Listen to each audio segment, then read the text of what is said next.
Հայ մարդ, բարև մարդկություն, ուրեմն ես ինչ ասում եմ, սա շատ կարևոր է, ես պատահական ոչինչ չեմ ասում, ուղղակի կխնդրեի, որ հետևողական լինեք իմ խոսքին և ամեն ինչ լավ կլինի։ Ես ձեզ վստահեցնում եմ, որ ամեն ինչ լավ է լինելու,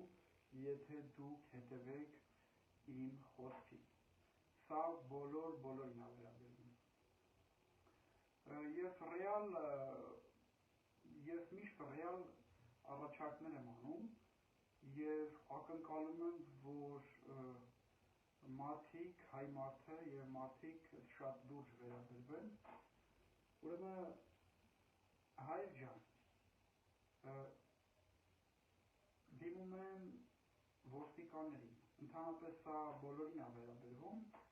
առավել ևս ոստիկաններին է վերաբերվում, ուրեմն ոստիկաններ, ուրեմն դուք գիտեք, որ ձեզ գումար են տալի և որպես գործիք, որպես տրուկ, օգտագործում են ձեր հայրենակցի դեմ։ Այդ գումարը, որ տալիս են, սա նախ հայ մարդու կողմից վճարված հարկերի միջոցով են ձեզ այդ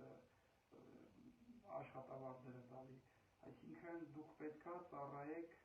հայ մարդուն, հայրենիքին, հայ ազգին, հայ ժողովրդին դուք պետք է ծառայեք։ Ուրեմն դուք ենթարկվելով տականքների հրամաններին, հայի տականքների, պիղծերի հրամաններին,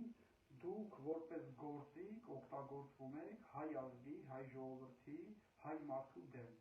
ու ձեզ զրկում են արժանապատվությունից։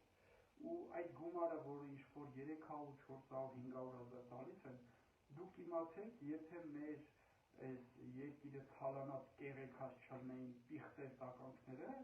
դուք կստանայիք 1 միլիոն, 2 միլիոն, 3 միլիոն աշխատավարձ։ Այսինքն սա էլ է շատ կարևոր, ես այս ուղերձը հիմնական ոստիկաններին է ուղղված, որ ձեզ ուրեմն զրկում են արժանապատվությունից, ուրեմն պատվից, ենթարկվելով տականքների հրամաններին, ես ուղղակի ուզում եմ ձեզ սա տեղեկացնել, նաև աշխատավարձի մասով էլ դուք օրինակ եթե լիներ